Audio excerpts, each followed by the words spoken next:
Cote d'Ivoire, aka Ivory Coast, has had a very tumultuous and violent history, beginning from the control of France in the 19th century, the fight for independence, the series of coups after independence, and 2 civil wars. Ivory Coast is still left standing strong, having the largest GDP among other francophone countries in West Africa and a relatively advanced running country in the region. For this video, I'll stick with the name Ivory Coast. Other than Cote d'Ivoire, they both mean the same thing. And I will explain a brief history of the country and also how the country has been doing economically. And of course, if you stick around, as with my other videos, I'll reveal some investment opportunities for you, so definitely stay watched to the end.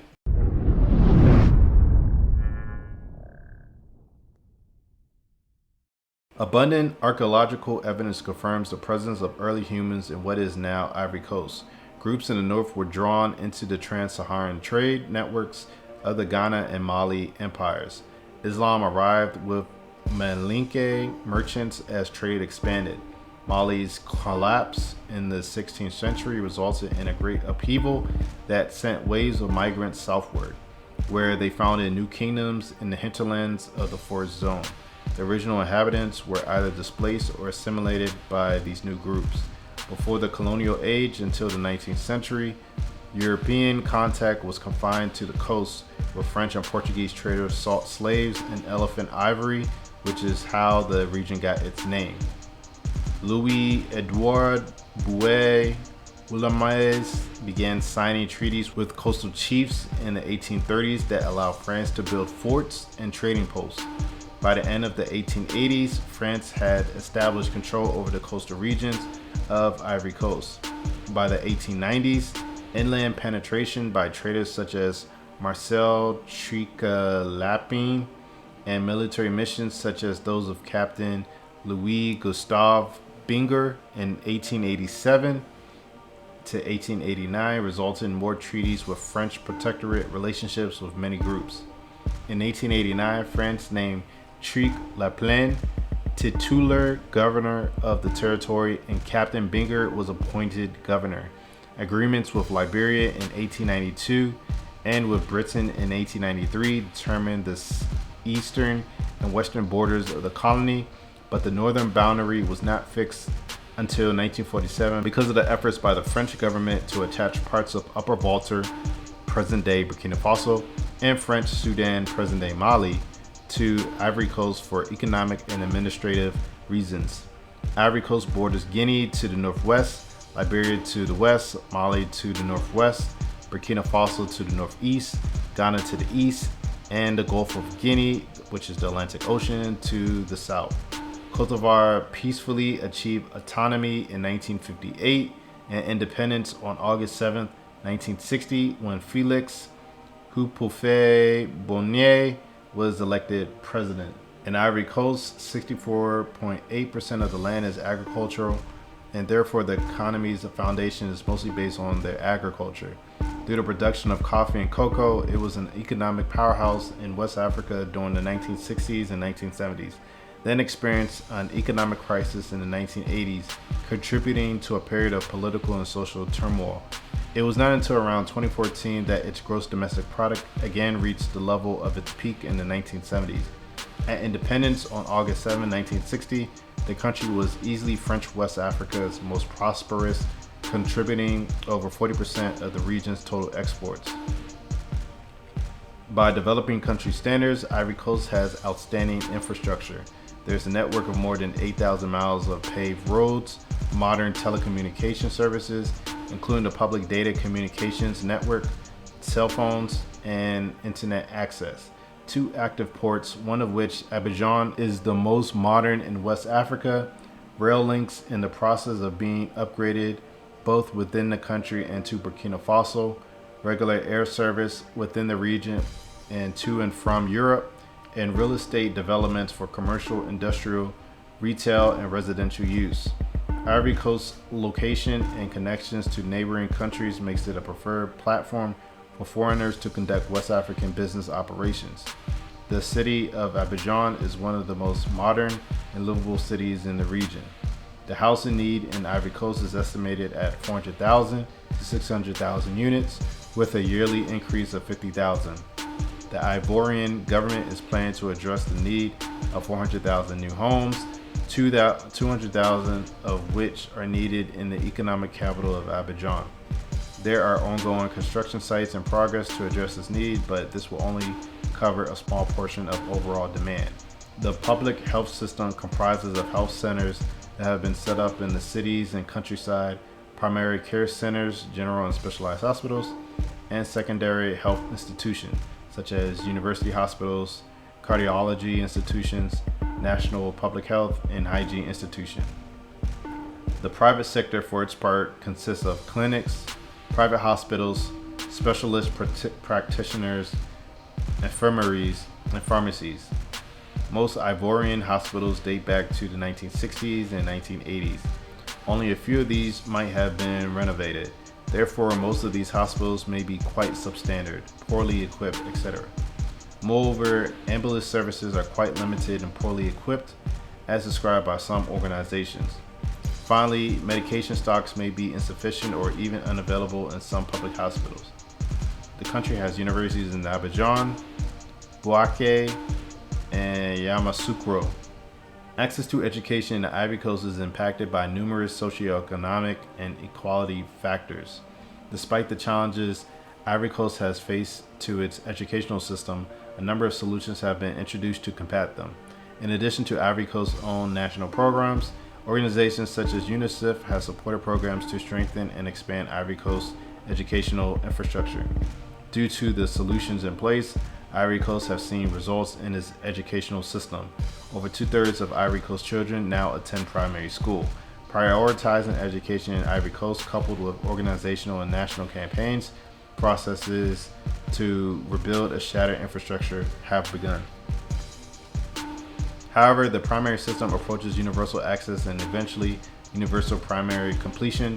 It will need to significantly improve the quality of education as well as adapt the access to schooling to accommodate children who live in isolated rural communities, in encampments and work on plantations or in national forests. These in addition to children who have special needs. The educational system, both public and private, has struggled to provide the knowledge and training that matches the needs of the labor market. Employers complain that students do not have the proper training to integrate into the professional fabric. It is essential that Ivory Coast does not train people who will end up being unemployed. While demographics have placed significant pressure on the system and will necessitate more investment to advance all levels, plans to build more public universities, develop new trainings, and reform vocational education bode well for the future of both the sector and the country. Ivory Coast's political capital is Yamoussoukro, in the center of the country, while its largest city and economic center is the port city of Abidjan. The services sector contributes about 45% of the GDP. In 2020, Ivory Coast was the world's largest exporter of cocoa beans and had high levels of income for its region. In the 21st century, the Ivorian economy has been largely market-based. It still relies heavily on agriculture, with smallholder cash crop production predominating. Almost 70% of the Ivorian people are engaged in some form of agriculture activity. Since 2011, Ivory Coast has been administratively organized into 12 districts, plus 2 district-level autonomous cities. The districts are divided into 31 regions. The regions are divided into 108 departments, and the departments are divided into 510 sub-prefectures. In some instances, multiple villages are organized into communes. The autonomous districts are not divided into regions, but they do contain departments, sub-prefectures, and communes. Ivory Coast has, for the region, a relatively high income per capita, which is at $1,662 in 2017, and plays a key role in transit trading for neighboring landlocked countries. The country is the largest economy in the West African Economic and Monetary Union, constituting 40% of the monetary union's total GDP. The country is the world's largest exporter of cocoa beans and the 4th largest exporter of goods in general in sub-Saharan Africa. Cocoa is one of Ivory Coast's most important commodities, but farming families face persistent poverty, with the average Ivorian cocoa farmer's income equaling less than $1 a day. Poverty is one of the factors contributing to child labor on cocoa farms. Children in Ivory Coast are engaged in the worst forms of child labor, including in the harvesting of cocoa and coffee, sometimes as a result of child trafficking. The marginal contribution by the agriculture sector to economic growth in Ivory Coast is linked to two deficiencies, which are becoming more acute. First, average yields of the main food and cash crops remain relatively low compared to countries that have successfully carried out their green revolution. Second, agriculture is not sufficiently diversified, as evidenced by the limited supply of more labor-intensive products, such as fruits and vegetables, meat, and dairy products, as well as processed products. Rural households in Ivory Coast are not adequately combining agriculture and non-agriculture activities to boost their incomes, unlike their counterparts in Thailand and Vietnam, for example. The estimated population in Ivory Coast in 2021 was 27 million people. The corporate tax rate is 25%. Fishing is one of the major economic activities in Ivory Coast, and the country has the largest tuna fishing port in Africa, which handles approximately 100,000 tons of tuna annually. Large commercial fishing, particularly of tuna, is carried out around the Gulf of Guinea, and similarly, sardines are also harvested in large quantities around the area. The most recent exports are led by cocoa beans, gold, rubber, refined petroleum, and crude oil. The most common destination for exports of Ivory Coast are Netherlands, United States, France, Spain, and Malaysia. The most recent imports of Ivory Coast are led by crude petroleum, rice, non-fillet frozen fish, refined petroleum, and packaged medicaments. The most common import partners for Ivory Coast are China, Nigeria, France, India, and the United States.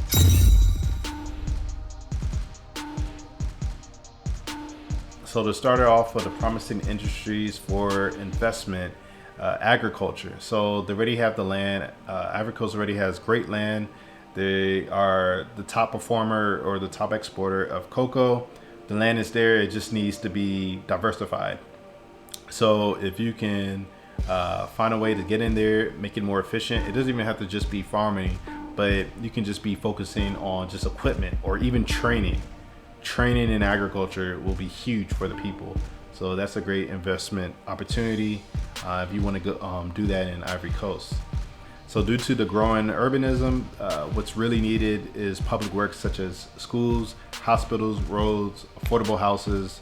All the stuff is needed. So if you have experience in that, or you just have an interest in those type of public works, then that would be a good area for you to get into, especially because the Ivory Coast is pretty developed. They have a lot of what you need. Power is, for the most part, pretty consistent. So getting into those spaces shouldn't be too much of a problem. And then, of course, you can innovate and make a huge contribution in that sector. So if you already have an interest in green energy, then this is another opportunity for you to get into. Because the country is already stable and is pretty advanced for, compared to other West African countries and other African countries, this could be a great area where you shouldn't have too many problems like you would in one of these more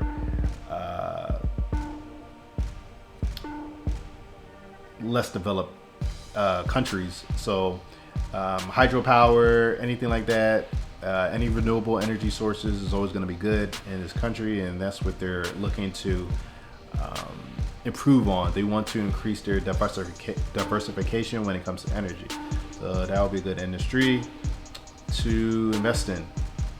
The mining sector.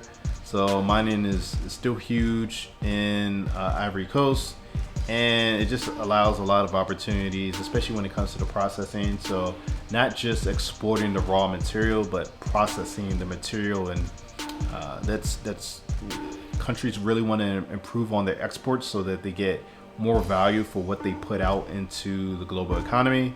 So if you can be a part of that, then the government will welcome you with open arms.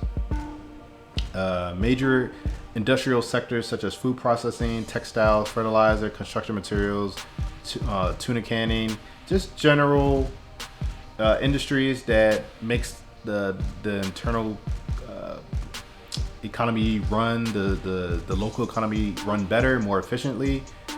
These are all areas for investment. So like I mentioned earlier, Ivory Coast is pretty well developed, and they're doing pretty good. Actually better than good, as far as, you know, just the area that's at. So there's a lot of opportunities for you to get into where you don't have to worry about basic infrastructural needs or even power and road networks. Like, you pretty much have all that set for you to go through it. And then of course telecommunications. The telecommunications sector is already booming, and together with sectors like transport, tourism, retail, trade, and construction, that's another area where you can really benefit. There's a lot of opportunity in that as well. Everything is connected. Everything in the world is connected. All industries are connected. Having the infrastructure to connect different industries together, businesses, and pass information, is always going to be a huge investment opportunity for someone to get into.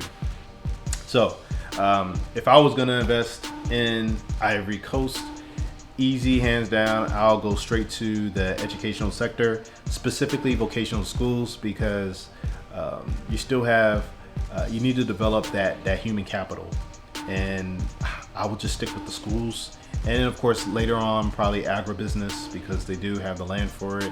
They're already doing cocoa, the processing of cocoa, and maybe other products. They want to diversify the agricultural products that they export. So those two are the ones that I will just look at completely all the way.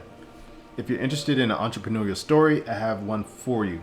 Less trash, more schools. One plastic brick at a time. Plastic garbage collected by a women's group is being recycled into bricks and used to build schools in West Africa. I'll leave that link in this video's description. So I hope this video allow you to better understand the economy of Ivory Coast, and also just the history, just a brief history of Ivory Coast. If you have any relevant topics that you want me to do a video on, please leave a comment in the comment section down below. Also, like this video if you found this video very beneficial and helpful to you. And if you like this type of content, then definitely subscribe to my channel and click the bell so that you're alerted when I do drop new videos. Also, check this video's description. I have a lot of links and a lot of content that can help you in your own journey of entrepreneurship or just personal development right then and there. Until next time, I'll catch you in the next video.